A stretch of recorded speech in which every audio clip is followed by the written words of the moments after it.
to the card mat. Right, for this one, I'd like you to give me a single digit number, somewhere between 1 and 10. Obviously, if it was over 10, it wouldn't be a single digit number now, would it?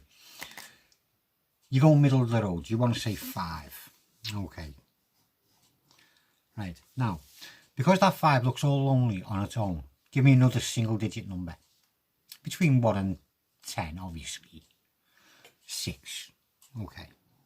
So you just given me 2 single digit numbers which put together make up that double digit number of 56. Right? And I'll leave it there where it can be seen all the time.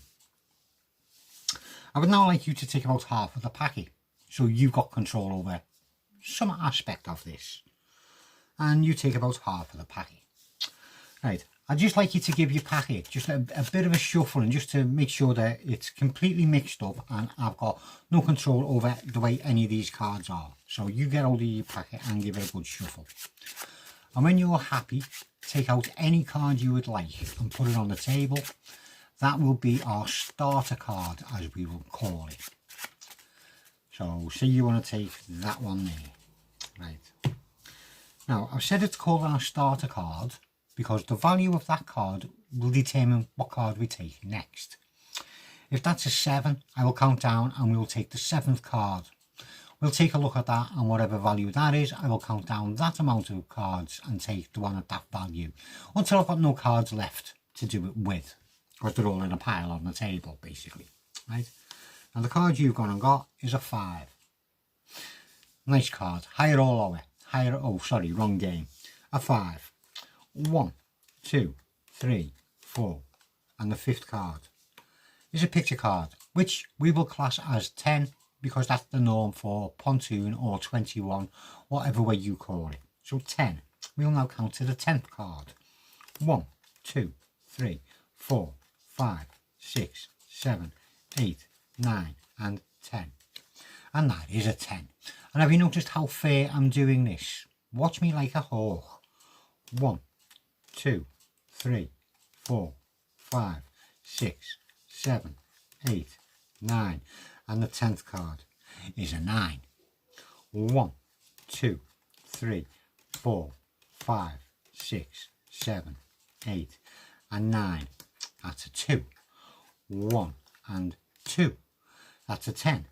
1, 2, 3, 4, 5, 6, 7, 8, 9, and 10. It's an ace. That's 1. That's a 9. That's 1, 2, 3, 4, and out of cards. Right, so just a little recap. At the start I asked you for a single digit number, and you gave me a single digit number which happened to be the number 5. I then asked you for another single digit number to give us a double digit number, and you gave me the 6. So we ended up with 56. You then took half of the packet of cards and gave them a good shuffling up and took out any card you would like, and you had a completely free choice. And you went and picked a 5, which we used as a base card. We then counted down to the 5th card and took that out, and that happened to be a king. We then counted to the 10th card and took that out and found a 10. We then counted down to the 10th card and found a 9. We counted down to the 9th card and found a 2. We dealt down to the 2nd card and found a 10. We dealt down to the 10th card and we found an ace. We took the very next card, obviously because it's an ace, you have to take the next card, and we got a 9. Then we ran out of cards. So, out of all that, we were left with this random bunch of cards, freakishly conjured out of the packet by a series of coincidences by the values of the cards.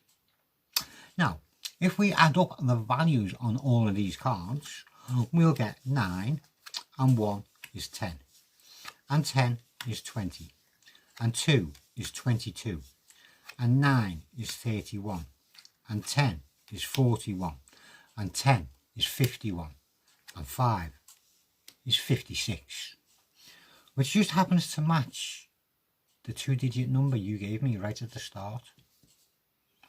A bit weird that, isn't it? But anyway, there we go. Nice easy one. Nice easy one. I hope you enjoyed it. Thank you very much for watching, and I'll see you again soon. Hello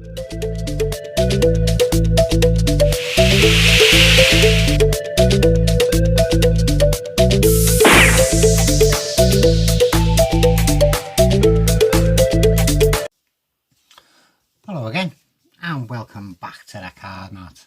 Now for this one I'd like you to give me a single digit number, obviously between a mess up and a mess up.